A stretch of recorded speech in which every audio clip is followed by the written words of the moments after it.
and welcome to She Rides, the podcast where women's cycling takes the lead. I'm Sarah. And I'm Christoph, and today we're diving into the latest race results and hot topics in women's cycling. And we have a guest joining us to share her story. Let's get started. Ready?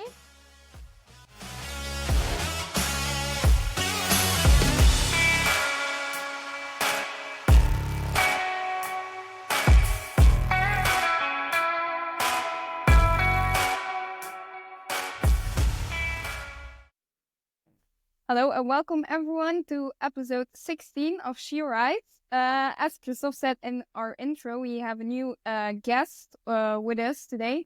And what's more fitting than someone who took a medal at the European Championships last week. Hi, Hélène. Hi. Maybe who has been living under a rock for the last week. Can you tell us who you are? I'm Hélène Hesters. I'm 20 years old and I'm a cyclist. Maybe first of all, congrats with the silver medal. Don't think it was something very expected.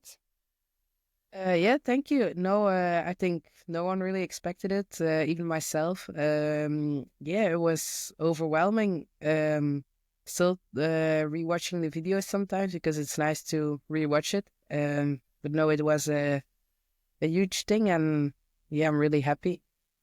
Mm-hmm. For the listeners who really lived under a rock, Hélène won the silver medal at the eliminations during last weekend's European Championships on the track in Heusden-Zolder, by the way.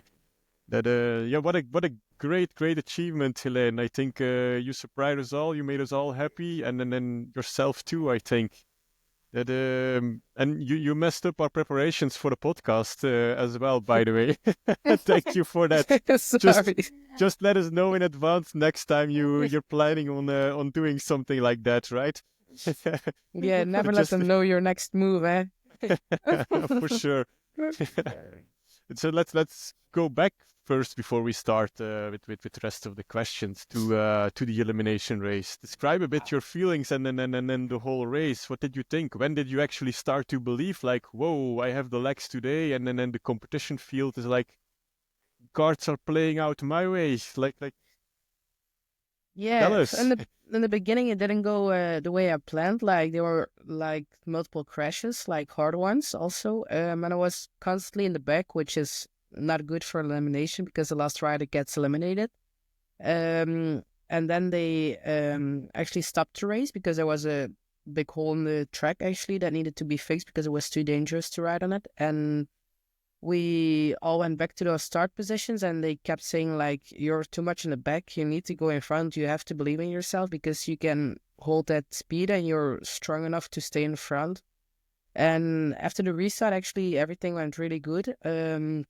I think I was one more time in the dangerous zone in the back and then I went to the front and yeah, I had everything in control, knew who was behind me, in front of me, and who was still there. And when we were still with, I think, 5 or 6, I was like dying. But my brother told me that morning, like, if you're dying, imagine the legs of the other ones. And then that actually motivated me. And when we were with 5, I was like, 2 more sprints and you have a medal. So that was the only thing I could think of.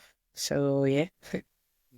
And then there you end up with the two of you and Lara Gillespie. That what exactly went through your mind then? Like one last push, or was it like I'm completely gassed? What was your feeling? My brother told me also, like, in case of you're with only 2 riders left, but he also said, like, the chance will be small you will be with 2 riders left. But so he said, like, keep pushing her like really high and just stay take the lead a bit, but I just couldn't push anymore. I was like pushing her like almost like into the barriers because I was just so tired, and she was like yelling like, whoa, because I was pushing her pretty high, but like not too high, of course. But yeah, the only thing I was thinking, like, just keep pedaling so you don't crash now in the corner. And then she started sprinting. I was like, I'm gonna try, but I just couldn't. It was like I left it all on the track and just couldn't do the last sprint anymore. The legs said no.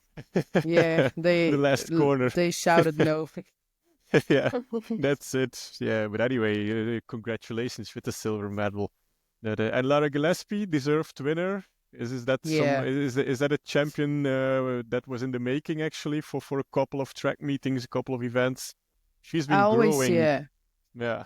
Yeah. I always said, like, also for the Olympics, I said, like, just watch out for her. She's gonna be so good. She has been making steps as on the road as on the track, and she's so talented, like also on the road.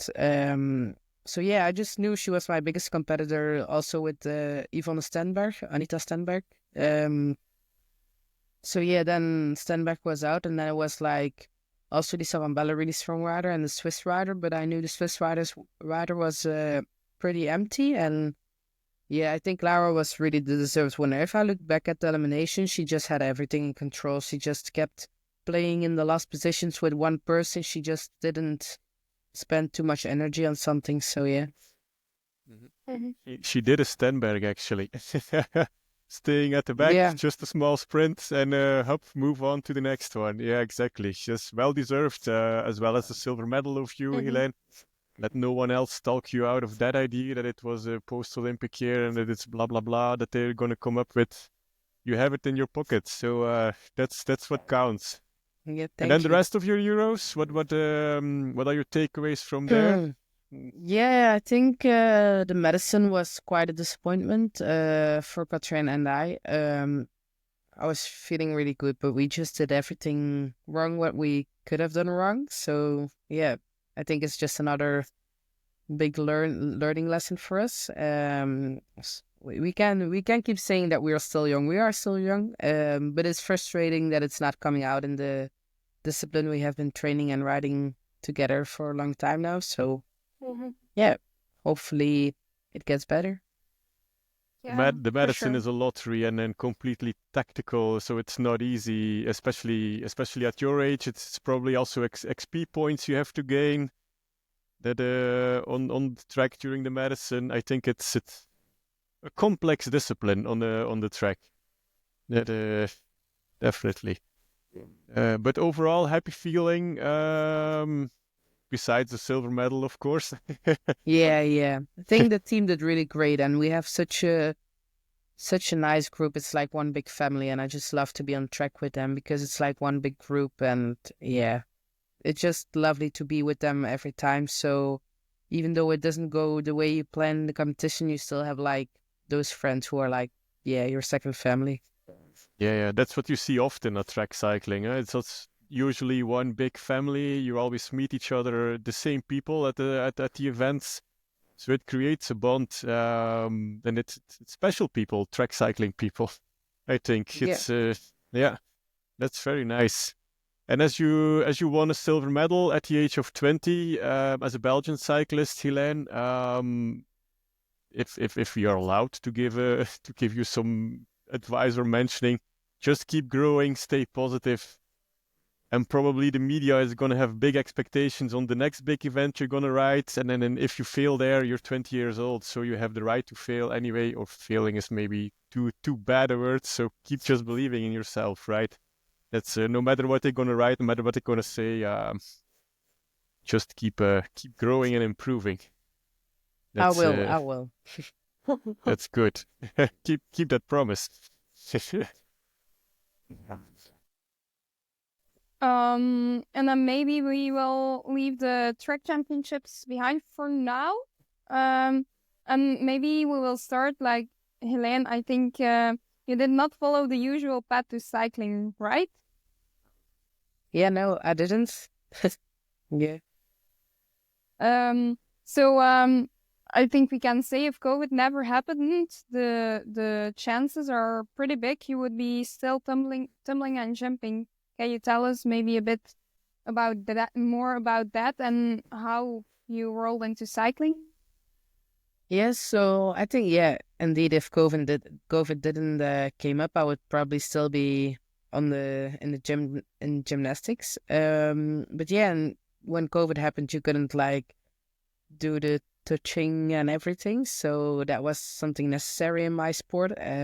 So I decided to stop, and I always said to my mom I wanted to go to the Olympics in my sport, and sadly enough, acrobatic gymnastics is not an Olympic sport. So that was also a reason I wanted to stop. And yeah, Jules once said like, "What are you gonna do now?" And I was like, "Oh, maybe I should try to ride a bike." And the next week he had a bike for me, and then I tried riding it. But if I'm being honest, I hated it.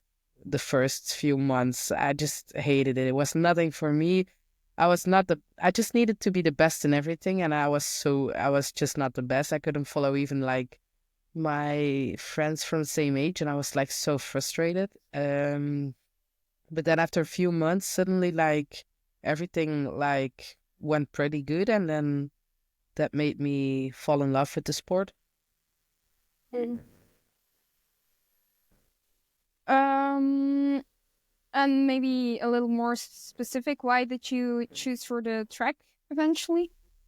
Well, I did the test to go to the topsport school, so like the sports school in Belgium, from Cycling Vlaanderen, and I did those tests, like not even riding my bike for like 1 month, and I passed those tests so I could join the school. And we needed to do trek in the winter times, and then in summer we needed to do more road, but we had to do trek. So that's actually how I got into the trek, which I'm really happy because I really love trek.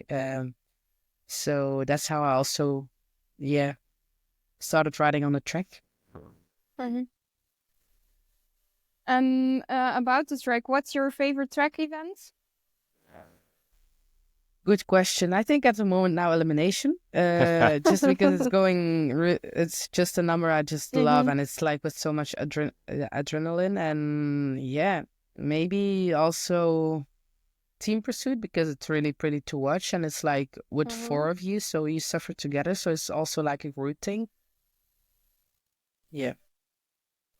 Yeah, the elimination is so simple in its event, but it's yet so exciting. Like every other 2 laps, a racer like is eliminated, and you're always watching like, oh my god, oh my god, oh my god. It is. Yes. About like that, the sound effects at the European champs were quite harsh. Like it was like when a Portuguese rider got eliminated, it was like adios and stuff like that. So like the audience, like I don't know what DJ they hired, but that was like, so I heard Mario Kart, I heard all of those things. I was like, I never heard those things before. Like, who did they hire? Yeah, it was an Italian apparently, but oh, that was funny. That's nice. Like you say, the team pursuit. That's like the most beautiful track discipline, I think. I'm a fan. Just watch it. 4 people, just behind, just racing. That's that's the best. Cycling in its purest form. Yeah, but medicine is also really nice to watch. Really beautiful to watch also. Pure chaos, medicine. It's crazy. It's crazy. Imagine being. Yeah, go on, Hélène. Yeah, when you watch it, it's like, actually, I think it looks more chaotic than it's like when you're in it, you just don't care, and it's like, yeah, you don't see everything. Like when you're in the audience, you see everything. Yeah, exactly. Yeah. And after 10 laps, I'm already like, I'm lost. Yeah, I think a lot of people are. Yeah. Then imagine being a commissaire, like ruling these events like a medicine. Like, how on earth do they keep track with every lap and every point and where every rider and every team is? I mean, it's crazy. I was like trying to follow the medicine just on my phone because I needed to do an interview with someone. I'll probably tell something about that later. But and I was trying to follow it like on my screen, and I was like 5 seconds away, and you were like from the lead. And then not on the podium anymore, so it's a lot can happen in a short time. Yeah, definitely. Then so then just to come back to the cycling and to your career actually, Hélène, that your cycling career escalated very quickly, right?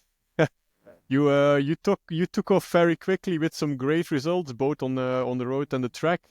So it was pretty obvious that Cycling Vlaanderen had discovered a hidden gem actually in cycling, I think. Winning nationals on the road, multiple titles on the track.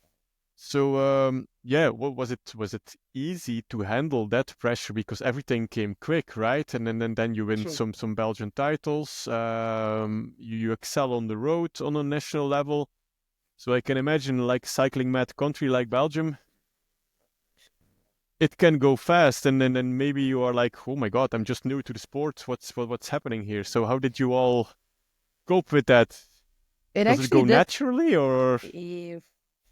Yeah, actually, it did go pretty fast, but it also did motivate me a lot. Like, I think that was my only motivation to keep going and keep working to, like, yeah, people expect something for you to, like, um, how do you say, to complete those expectations a bit. So it was actually motivating, and I didn't like, sometimes it was also negative. Like, also like maybe the biggest part like that kept me pushing was like the national team on the road. I was never part of it, and they never asked me to be part of it, so I think that was maybe my biggest motivation to keep working and to like show them that I am also good on the road, and it's not only the track. And then I got asked to ride for Live Jaco, so that was also like a bit of a check for me that I am also good on the road. Otherwise, I don't think they would ask you. So I think those negative things like kept me going to keep working for my dreams and to keep going. Because like Yeah. it does seem like all positive, but like those small things do make you doubt about yourself. So yeah. Rather than it touches you, it motivates you even more. Like the pressure till a certain amount, of course. That you thrive on you thrive on the pressure and on the expectations. That's you get your energy out of that. Yeah, I To do think just some riders can handle it pretty good and go positive on it, but I do think some riders also get really stressed about it and don't make it because it's too much. But yeah, that's from person to person. That's a strength for sure. I hope so in the future also. it is. It is. And then back to just briefly back to the junior ranks, Elaine. What is your best memory from junior racing? Because Um, usually after a career ends when you get older, those are probably the best years of your life, the junior years. Like so what is your best memory so far? What are you I most just proud of? I just Track, road, think or like riding 2 years in a row in the national champion jersey, I think it was just so nice to wear it all the time, to be part of it and wear it every training. So I think that is like a big memory I have of juniors, and also maybe on track, like becoming European champion Omnium, because that was mentally a really hard race, and I wanted to quit after 3 out of the 4 numbers. So I kept going, and then I became European champion. So also maybe that one, but on the road for sure, like becoming 2 times national champion. Yeah. So then, after your years junior racing, you joined the Conti team of Levallois Jaco. So how did you exactly end up there? So through Rem Strutinga, he's the S of the Woman World Tour team. Think because of him, because he knows our family also very well, and they said like they started the new team, and then I got in contact with him, and then with Erika, our team manager. So I think also it was just after my 2 European titles on the track, so maybe that also helped me. So yeah, think that's actually how I ended up there. you sound like it When goes also so fluently yeah. and naturally, Elaine. It's like, yeah, sure. I just end up at the Live Jaco. I just started cycling. I won some titles. I went to European champion on the track. It's Oh no, and actually it was like quite silent for a long time for teams. So I was like, damn, I'm not gonna have a team. So then I got like also the questions to go to Lotto, that time Lotto Destiny. Yeah. And then later on I got a request to go to live under that Jaco, and then it was like, yeah, sitting with both teams, which would be the best for me. We will never know where I've been if I would have chosen another team, but I'm really, really happy that I've chosen this team because I really feel comfortable, and it's it's like a really nice group, and I think I can find myself as a cyclist more there. So I'm happy for the future. Yeah. It's probably the best you can get, and if as long as you feel good and great in the team, that's all what matters, I think, right? You get enough support, and there's enough time for you to develop the track ambitions as well. They're like really supportive with that too, because you Yeah, can but I sometimes think have a team that might think like, yeah, track class cycling, it distracts you maybe from the road, and. So yeah, I think it's actually a lot of like a lot is changing, and like more young teams are also saying like no track anymore. Like you uh, can't compare both. But I think it's like my team is really supportive with it. We just need to communicate very well because that's the biggest key to success the both of them. So I think communication is just everything. And of course, it's also my last year with the team now at the moment. So hopefully they will extend it. So I have to, sometimes you need to make some decisions that are for, some of them not nice for track or for the road. But we're just, we have good communication, so everything goes perfect for the both. it's good. And just perfect that we're in a post-Olympic, really, really quiet track cycling season that's coming up. Then you can focus probably a little bit more on the road, and that might come in handy in your last year of contract. Yeah, exactly. It's only one Nations Cup also, which Uh, is like, it never happened, like that it's only one Nations Cup. So it's actually pretty good for road cyclists to, focus a bit more on the road this year. And then, of course, with Charles Bosset being suspended, you rolled a bit sooner, or maybe a bit much sooner than expected into the pros. You went to the Glasgow Worlds, the Olympics. Was it a lot to deal with as a 19-year-old? Yeah, I think it was mentally a lot. Even like I've been crying a lot, like those days before the Olympics, even the day before, I cried a lot because I was stressing out so much. I was like putting so much in my head. I was like thinking that I had COVID. So I was telling everyone, yeah, I'm sick. I'm having COVID. I'm sure of it. Like suddenly I started having headache and a sore throat, but like it was all like more in my head because I was feeling actually pretty good, but it was just all the stress and the moment you've been working at that time hard for just was around the corner. So there was nothing more you could have done. And I don't think I was like 100% ready for it, like also mentally Yeah. as physically, but it just was like yeah, it was the greatest experience I have ever experienced. Yeah, it was a crazy week to be there, like a week and a half, but I do think I don't remember much of it actually. It's crazy. Like I do remember like how disappointed I was after the race and all the trainings before actually, and then going to the Olympic Village. But yeah, it went so fast that I don't know that much anymore. it's time for LA 28 to take it more in, right? Yeah, for sure. Hopefully. No, don't say hopefully. Definitely. Yeah. Yeah. Then with the quiet track season in 2025, the ambitions might shift to the road a bit for 2025 season for you. So what are your ambitions exactly for the upcoming road season this year? I just hope, like, I've been training the whole winter in Spain. Like, I've been there for 2 months, so I just hope to see that I've made a step. I can see it in my tests, so I hope I can also see it in the race now. But I'm like really going for like the summer period to be really good there, hopefully, and to also book some results for myself.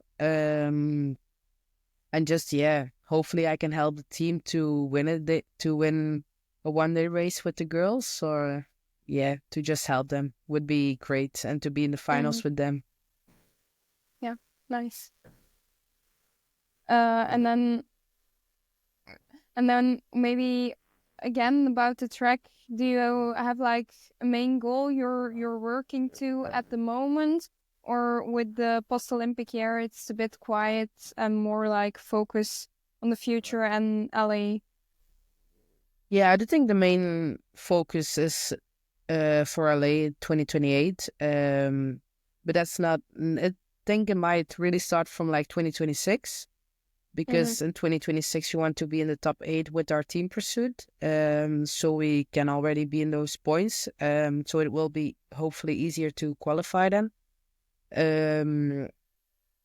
But I do hope to be good at the Nations Cup. I'm leaving in like 3 weeks to Turkey. So I hope to be good there. Don't know what I will be riding yet. We do team pursuit, but then there is still an elimination, Omnium and Medicine. So we'll see what are the options to ride. And then there is also the international track meeting, where I also want to be good. It's also just during a weekend where we don't have any races, so that's perfect for the team and for the track. So it's not in the way of anything. And then then it's also the Worlds in Chile, where I would love to go. Then Shari is back, so I think we will have a really nice team. I don't know if Lotte will be riding the track then. I think she's gonna take a bit off the track this year, so it depends on what she will do. But I think we can go to with a really good team to Chile then. So Future is bright. LA 2028 and even Brisbane 32, Hélène. You will be 28 by then, so your career is in full bloom in Brisbane 32 as well. yeah. Hopefully 28, yeah. For sure. And so far, Hélène, what's the result you're most proud of? And last weekend doesn't count. The silver medal doesn't count. To make it a little bit more, I was bit gonna harder. say last weekend. No, you can't. Hard. Because on the road, I haven't like booked any result this year, actually. Which was really hard mentally. Because the team doesn't expect you to. They also said like, you're in an Olympic year, we don't expect you to be the best version of yourself. But it was really hard mentally to always be last, to always see DNF next to your name, especially when you come from juniors, from winning races, to be in the attack, to easily like ride the top 10. But now it's like hoping you can finally finish a race, which was everything except from easy.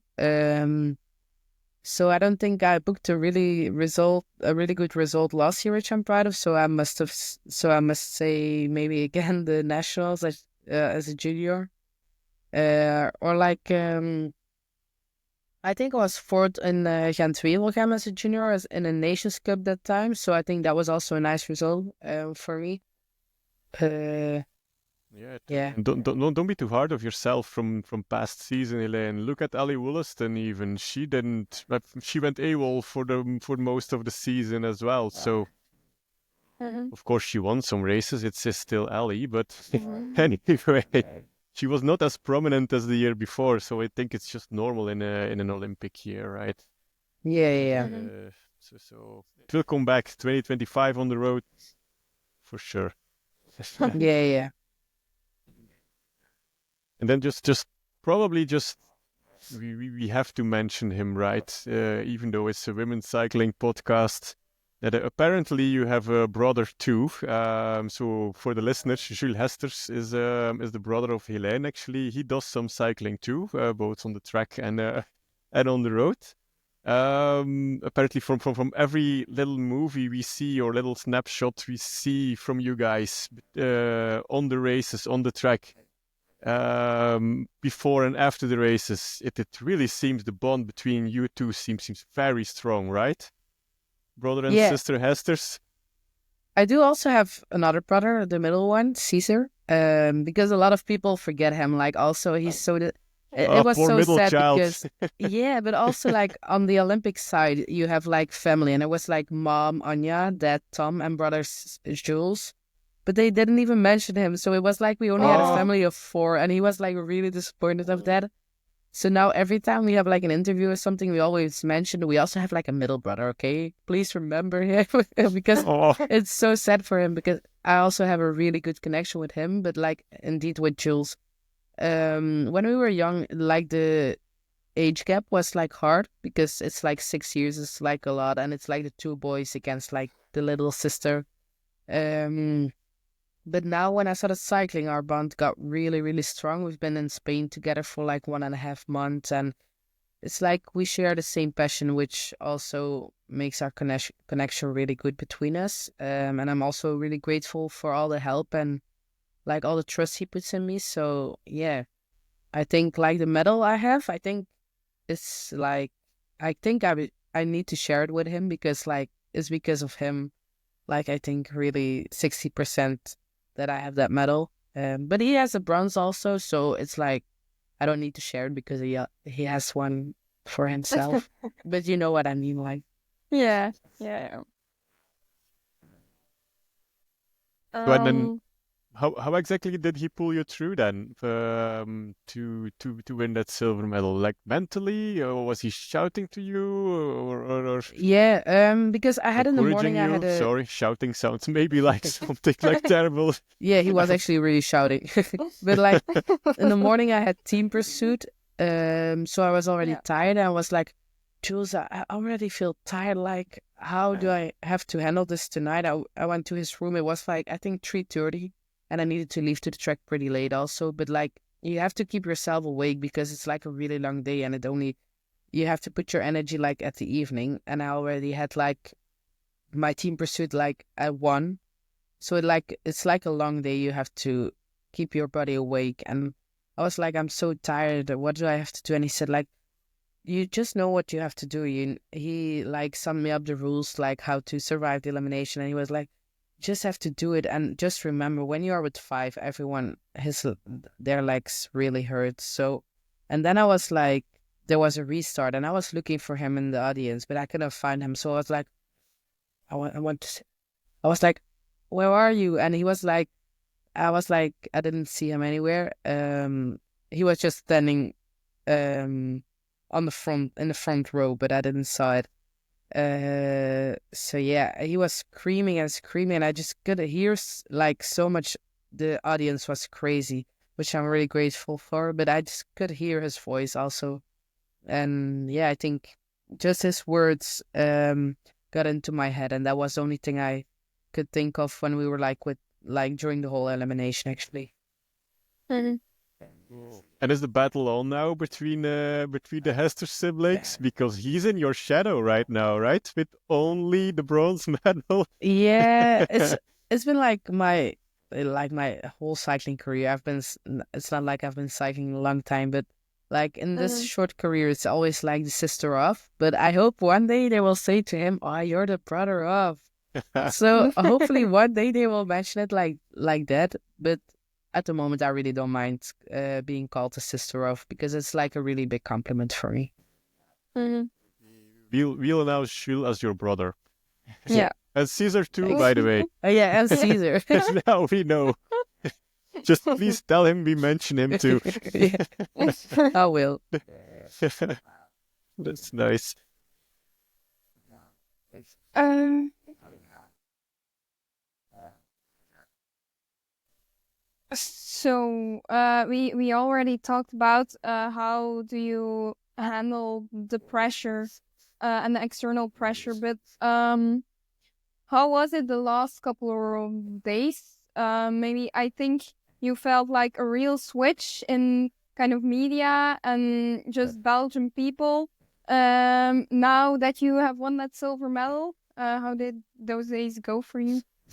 Yeah, it was crazy because all the messages you get, I was like, I need someone to answer this for me because there were so many messages and I just couldn't answer them all like in one day. So I needed to split it in days. But I wanted to answer in everyone because they take the time to like text you. So I tried to answer on everyone, which was really hard because you always have to say like the same thanks, thank you, but you do try to say something different because otherwise it doesn't feel personal. Also for me, but no, also like on the TVs, like all the newspapers I saw, like people like sending me pictures of like their newspaper they are reading, and they just see me in their newspapers. So it was kind of cool. But yeah, it only motivates me more to even work harder to We are lucky we contacted you in time. No. I will always stay the same. I'm just a funny young girl. And the good thing is, Sporza now knows that Jules' sister can ride a bike too, right? Yeah, exactly. Now they know. Indeed.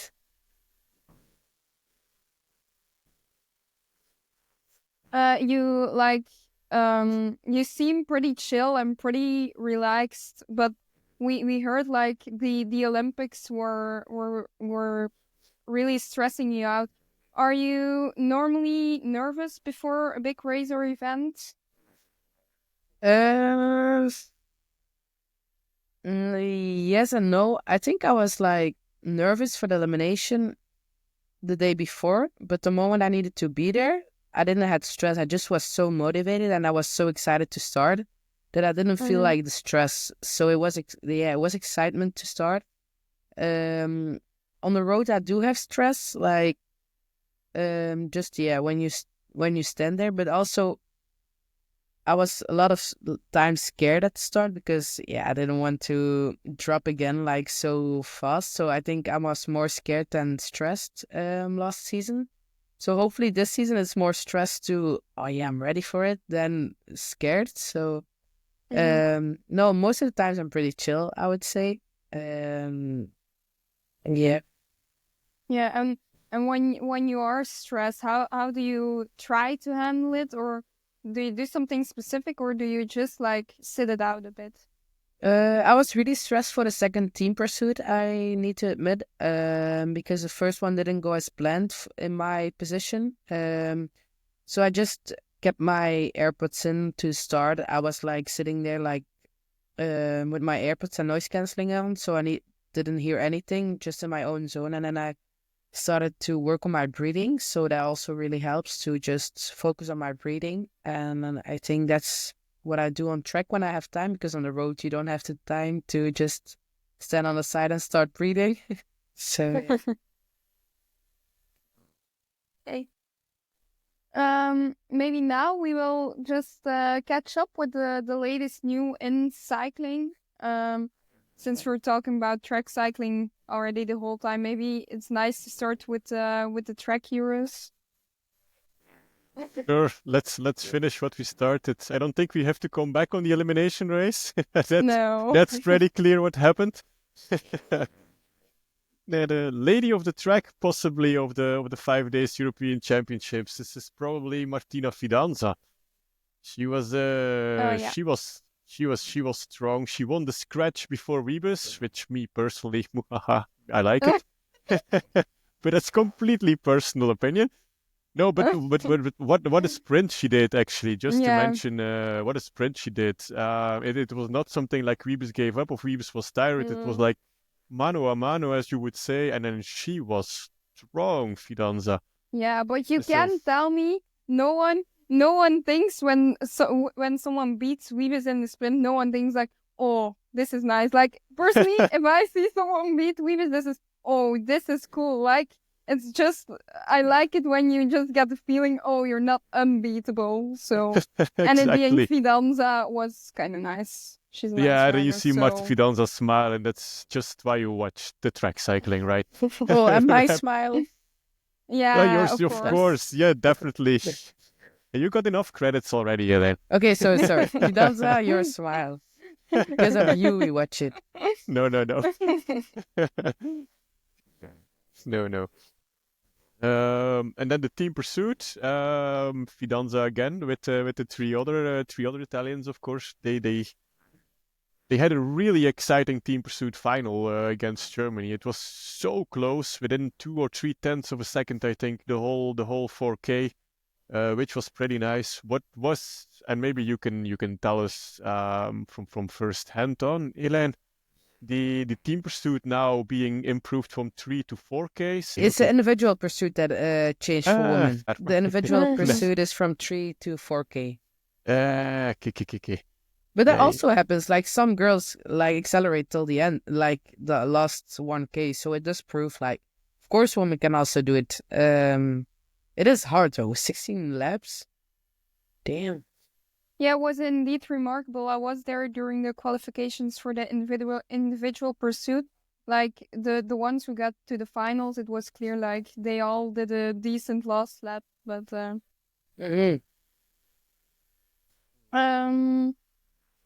Upsets in the individual sprint competition. Like, yeah, yeah, I was like there, but I can't remember who won. So well, Lia Sophie Friedrich lost in the quarterfinals. yeah, That and then Hetty van der Wouw as well. So that was but she got her moments of fame. The got the revenge later. eventually. Yeah, pretty big revenge. Yeah, indeed. Yeah, for sure. So that was and I think it was how was it the Russian rider Burlakova who won it in the end? Yeah. It's Burlakova. Could be. Yeah. Lysenko Which was took really weird against the British, but I think she needed to be disqualified because when you're a first rider, they already said you needed to move on because they were like surplusing. But they didn't like. Normally, you only have one chance, and it's like the new rule from 2025. So it's like the UCI needs to be strict on the rules. If they want to put new rules, you have to follow the new rules. But yeah, they didn't do it. Yeah. So that's like a pretty important thing for the UCI. If you expect people to follow the rules, please be strict on them because otherwise it won't work. Exactly. Yes, especially because you get fined for the most stupid things by the UCI, and then this rule is like, wow, maybe tomorrow. Also, like in the elimination with Lindsay, like, he didn't crash, luckily, but like he almost crashed. Like it was, but it's the same on the roads. If there happens something in the sprint and no one crashes, it's like, oh yeah, no big deal. Weird. Yeah, that's like the standard. And Did you not crash? fair. Yes, okay, then we're gonna apply the rule. You didn't crash, it's okay, continue. It's maybe not the right way to look at things, but yeah. Anyway, then we have Van der Peet winning the Keirin. That's not a big surprise, I think. Not so much. The Netherlands, who like won almost everything on the men's side too. They won the Madison with Lisa van Belle and Mike van der Duin. Thank you, sir. So that's was a well-deserved one as well. Then we had Yvonne Steenberg winning the points race in a very sneaky fashion. Yeah, I had no idea. Typical Stenberg victory, actually. The first third of the race, you had no idea she was competing. The second third, she took 1 or 2 laps on a really sneaky way. Like she slipped away with 5 or 6 other riders. And then all of a sudden, she started to amass some points. She won the final sprint, and there she was, European champion. Like, I think she just rode the perfect points race. And then you had Lani Wittevrommel. Hey, whoa, wait. Just a shout out to her fans. Like there were 2 women, probably family or friends with all in the Norwegian flag. Was nice to see. Yeah, the whole clan was there. That was exactly nice to see. Were you there at the points race? Ah, cool. Yeah, so you had that's to why I had it. no idea. Like I was like. What I was hearing, it was between the French and then the other rider, and for everyone, like how they were letting it sound in the velodrome, it was between that rider and the French rider. So I saw Boras finished first of them, so I was, whoa, she did it, and then I was like, oh no, she did that. She didn't do it. No. Yeah, it was very close and exciting too. Yeah, and Lani Wittevrongel from Belgium, nice 11th place. And then if I can go on a small sad rant here, I just read during the points race a Sportza caption like, okay, Lani is in the bunch, playing a really insignificant back role in the points race. And I was like, come on, Sportza, how old is she? I mean, Lani is winning XP points. There's no one who expects her to be in front competing against Stenberg and the likes. So, hey, Yeah, that was but pretty that's just the unnecessary, that problem with comment. mainstream media. If they can put pressure on someone, and if they can give someone the feeling they disappointed the whole world, they will Yeah, do that. So I was like, hey, nobody expected Lani to compete I in hate it. front of this Like, I race. mean, and Yeah. like basically every athlete just tries their best. They try to be there at their best, and sometimes it just isn't enough. And I don't think they really need 6 newspapers and 55 news sites saying, "Oh, you disappointed us." Okay, Yeah, yeah, she won some points. She was there at some sprints, so yeah, she really was there. She gained XP points, and that's all she came for, I think. Anyway, Yeah. mm, so She got a no lot of need to no experience also. yeah yeah, no need to be disappointed that she was not there with Stenberg and Maria Martins for the likes. I mean, come on, what did you expect? yeah. Like Mm-hmm. not yet. Needs. Yeah, seriously. Some people I was trying to have a conversation with on Blue Sky. The reach was very bad the second day. I was like on the other side on the velodrome, and I just couldn't post anything on Blue Sky. So that was. But I tried to explain them. Morris already set a world record, so I saw 3 world records and not 2. So yeah, that was very exciting. And it was almost wasn't really exciting she was going to beat it, because also yeah, it was very clear, but always cool to be there when you see world records, and She for sure was a 3. So cannonball in the final. I mean, yeah, Guazzini was almost she almost took over Guazzini. It was like, whoa. Some of yeah, our And Belgium track boys from the TP don't ride that time. yeah, So if men again say like women can't ride their bike like us, she beat it like times of like senior boys. yeah, totally. She was impressive because, like we say in Belgium, Guazzini is not a pancake either, and on the kilo. So I was yeah. like, whew, come on, girl, this is That fast. was so impressive, Yeah, crazy. yeah. That's crazy. That's a world record that's gonna matter. That's for sure. And special shout out to the eternally Mieke Kruger taking third on the kilo. She's always there for ages. The Omnium was for um, Rebus also in a quite sneaky fashion, like oh heartbreaking for the British rider Leach, yeah, right?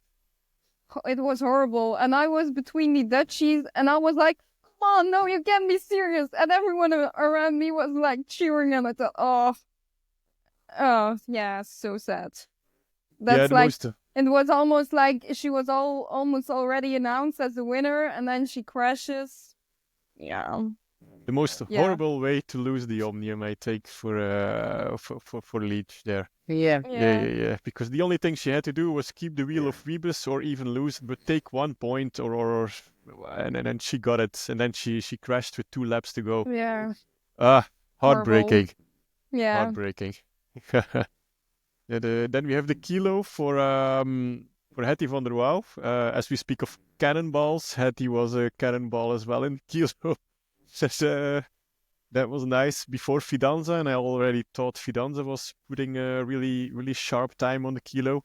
So, but she was nowhere near Hetty van der Wouw. And then the team sprint, well, again the Dutchies that won the race. And yeah. maybe one more time, the silver medal of Hélène on the elimination. There you go, and the gold for Lara Gillespie too. Yeah, right. But that's an Yeah, Yeah. afterthought. yeah. And what Then do you have some other takeaways, Sarah? Actually, because you were there for 2 days live in person. Yes. atmosphere very good. It was like a different kind of level is maybe not the right word, because I was in Apeldoorn last year too. So like the size of the velodrome and everything is really different. But it was nice to be there. Only the catering, like, okay, I get it. I am hard because like lactose and gluten free, not the easiest. So the catering was hot dogs. But even if you weren't having any allergies, they were they were sold out at 7 p.m. every day. So already not so nice for everyone there. But like if you were like me on Saturday, the only thing I could eat there was like crisps, salt crisps. And I also couldn't have I also can't have refined sugars. So I spent about 7 hours on a packet of crisps and sparkling water. So that was an experience. But no, it was very nice. Yeah. Oh, and the crisps were on Saturday also sold out at 8 p.m. Nice. That was maybe something to work on for the next championships. But Yeah, Worlds is there next year for the juniors. So if I see Yeah. someone, I will definitely say it. Little Yeah. attention points to the Yeah, organization. no, but like Do you- people come there and like they would like have a lot of money if they would sell a lot of things because Yeah. it's so hot in there. You got thirsty, then you got hungry. Yeah. But if you don't sell At 7 anything, p.m. the guy behind us came, "Oh, I have the last hot dog." And I was like, "Oh." oh Yeah. my god! And it Oh only my starts God. at 7. Yeah, Yeah. I'm a terribly hungry person, so I would not cope with that actually. Oh my God. Like I was on Friday, so I left the velodrome, but it was like after 10. So I had to find something that was open because I had like, okay, there will be something to eat, and I just Wasn't it ate a fries? small thing before. No. Oh. So I tried to find the closest thing that was still open around Wissensolder. So I was like at 20 to 11 eating fries somewhere. Oh, they loved seeing us come. They were closing at 11. Oh, super. But there were some other people from the track coming too, I guess. And then the other day I just took a salad for in the car. So it was also like 11. So yeah, that's something that should be worked on, I think. Then maybe I to have wrap gotten in. quite used to it with all the allergies of not being able to eat for a long time. But I think if you're organizing an event this big, maybe it's a little essential to make sure there is enough food. But Yeah, and maybe to wrap it up, some athlete takeaways, Hélène, from the organization, points of improvement or good things, because it was the first time on the velodrome in Huizen-Zolder, a big championship. So I think it Oh, can we be don't pretty have good. that. We don't have like food takeaway food or something. It's like yeah, everyone goes straight to their hotel and it's like on the hotels because the hotels are working together with the tracks. So it's like the hotels they got pointed from the organization. So yeah, we just go back to the hotel and we eat there. But like most of the times, the staff also have recovery shakes or anything you need after training race.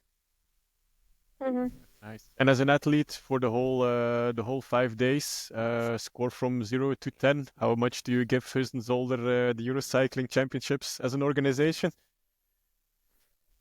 Except from the DJ, I would give it like I think a 9 or something. Nothing to Nice. that there was something bad yeah, I liked it. the DJ was something special. Yeah, it was really special. That was That's a good way to describe it. He was yeah, special. yeah, special And on his also own every way. time, yeah. Also every time the Dutch one, it was every time the same song, and I was like, no, not again. So Yeah. it was like 5 to 6 times a day. I was like, okay, I Mhm. get it. It's enough. Yeah, special Cool. is maybe the Yeah. best description for it. But overall, successful event. Then on to the road, to the Setmana Ciclista Valenciana, whatever you call it originally. Yeah, So Setmana enlighten us. Ciclista. Yeah. Yeah. So I will say I've watched the two first stages properly, and the last two enough to say something about it. So the first stage was the exciting comeback of Anna van der Breggen, and immediately she was competing with her ex-trainee, Demi Vollering. So that was something to look forward to. And immediately it seemed like it was gonna be a battle because the only one who could follow Demi Vollering in the first place was Anna van der Breggen. So that was exciting. Most of all, it was clear Anna van der Breggen wouldn't take over, and maybe in her case, okay, she's a great cyclist, but maybe if you just make your comeback after a couple of years out, it's maybe understandable. But of course, Vollering, with their history, she didn't like that very much, so she kept attacking, and eventually it was clear that Anna van der Breggen did blow up and just went over a limit. And Reusser, also very good. I think the main takeaway of this stage is that we can be very, very, very happy those two went to different teams, because otherwise we had an Anthony Works top 3 here. So I think it's clear that's a good thing for women's cycling that happens. That's what makes it even more exciting, is that Anna van der Breggen can almost follow Vollering already in this stage of the season. And how will she settle on earth in that helper role once the Tour de France comes for Lotte? I mean, I'm preparing my popcorn bag already. This is going to be interesting. Look, I don't mind going the Vuelta or Giro or something, but don't do the Tour de France. I'm not going there to just no, we're not doing that. So it's gonna be interesting TV, like the heart of a champion like Anna van der Breggen. Mm-hmm. Cool. Maybe no. I'll just because I want it so badly, I'm believing her. I believe she will just be there in the helper role. So I'm all in for some SD Works drama, right? Then the second stage was a sprint, and quite surprising, Bredewold won before Balsamo and Lippert. The commentators, it was in Spanish. Not that I can understand much after just a semester of Spanish in school, but I could understand the most of it, let's say like that. They first thought a Livalula Jayco rider won, but they were talking about the SD Works rider.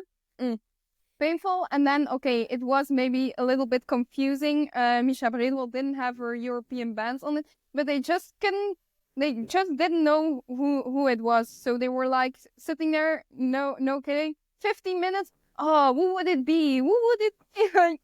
The whole time. So that was painful. And she won before Balsamo and Lippert, but I found it quite surprising to see Bredewold win a sprint against Balsamo. It was very close. But yeah, super impressive. I didn't see that coming. Then third and fourth stage were sprints again. The third and the fourth were won by Balsamo. Skalniak did top 3 2 times, and Gashin and Lippert also did a top 3. Something remarkable, I don't know. I think apart from Anna van der Breggen being on this level already, it was kind of expected. Of course, we need to keep in mind that I don't think Vollering is on her best level yet, if we know she is gonna do classics and the Vuelta and stuff. So, but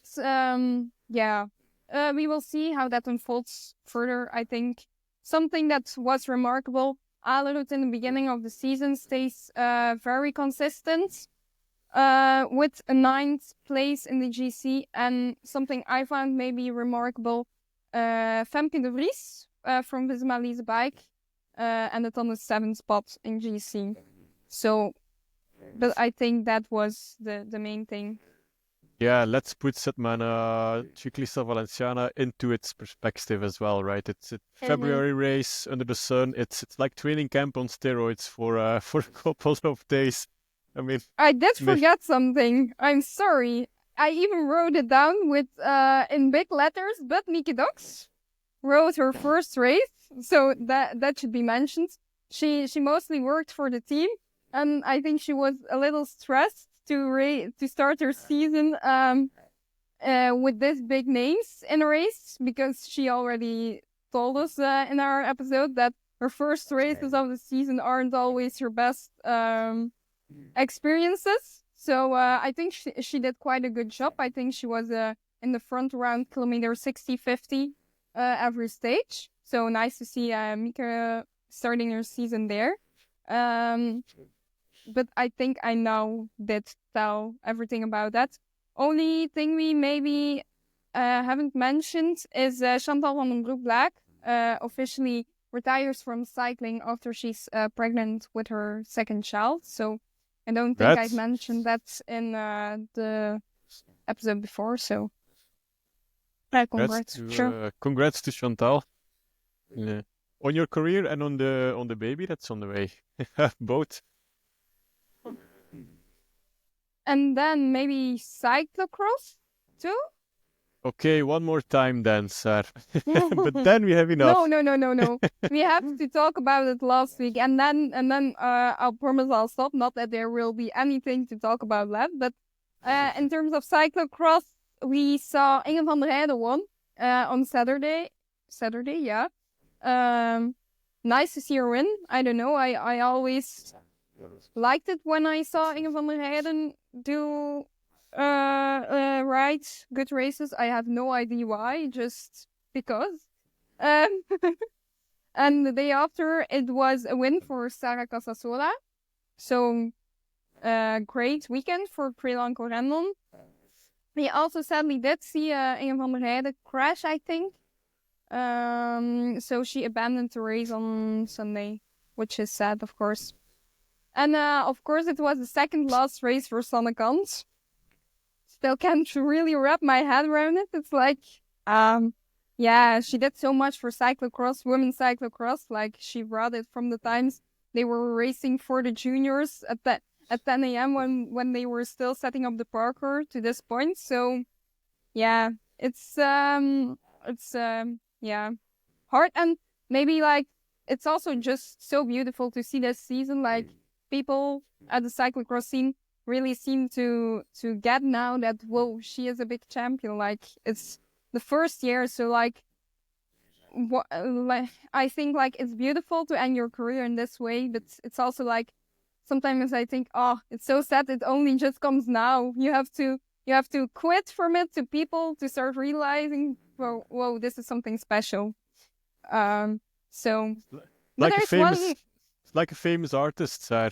Yeah. They usually die before they get their recognition. In the case of Sanne, it's of course she retires before she gets all the recognition. Let's be clear.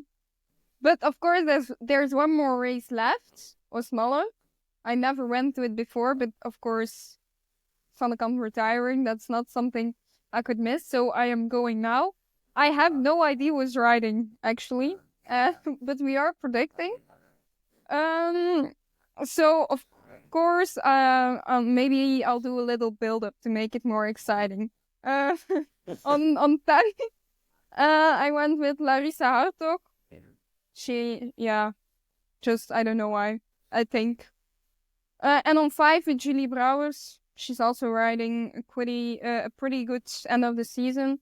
And then on 1, if we know she's only riding one race, I just cannot predict her. So I'm going with Sanne Cant on 1. I don't know how realistic it is. Probably not really, but it's all about the vibes, right?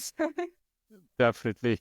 Yeah. I go for Sanne as well, obviously. And if she doesn't win the cross, she will definitely win the after party. That's for sure. Because that's pretty famous in Oostmaal, I've heard. What do I hear? Did you just go for a heartbeat? Or? Do you just go for a heartbeat too? Oh. Sometimes I have feelings, Sash. Sometimes I do. Sometimes I speak with my heart. Then on 5, let's put Casasola, and on 10, Julie Brouwers. But that's an afterthought, of course. It's all about Sanne's last race, and already a huge congrats on the whole career, Sanne, and enjoy your retirement.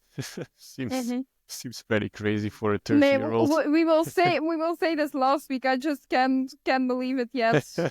It's happening. I was like yesterday. I was like just sitting in the sofa, and I was like, "Oh my God, this is the last week we are calling Sanne Cant an active pro cyclist." I was like, "Whoa!" So yeah, it's gonna be really weird next winter. Not seeing Sanne there. Let's hope that most can have a healthy season and make some progress in cyclocross because she was struggling with illness this season. Sure. So for sure. Good luck then. Let's get back to our guest. Let's get back to Hélène. Hélène, beyond cycling, who are you? Do you have any hobbies we don't know yet? Or are you just cycling every day? No, yeah, actually just cycling every day. I'm trying something new though. I'm like trying nails to do because I always do like let someone do my nails, but like now like my mom is now my model. So yeah, let's try that. Like yeah, we'll see. Can they book you already, or is that too soon? That's too soon. That's too soon. Okay. Too many mistakes. Too many mistakes, and I might quit after like 1 week. So okay.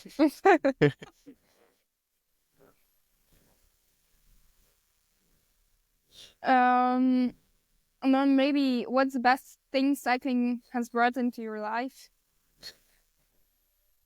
I think the bond between Jules and I, and just my family. Yep, I would say that. Mm-hmm. Nice. Then we have like these standard questions we basically ask every guest. How do you think women's cycling has evolved in the recent years? Really nice, actually. It's been going upwards. Everything like the races, the money also, the contracts they have. It can still get better, but I think it's going pretty good these years. Mm-hmm. And what do you think still needs improvement in women's cycling? Just like they have to send out more races. Like you can't find any races on the TV of us, which is pretty sad. And like now when you open up, it's also always UCI Pro Series men, and it's never a women's women race you see. Like not often. So I hope that will change in the future.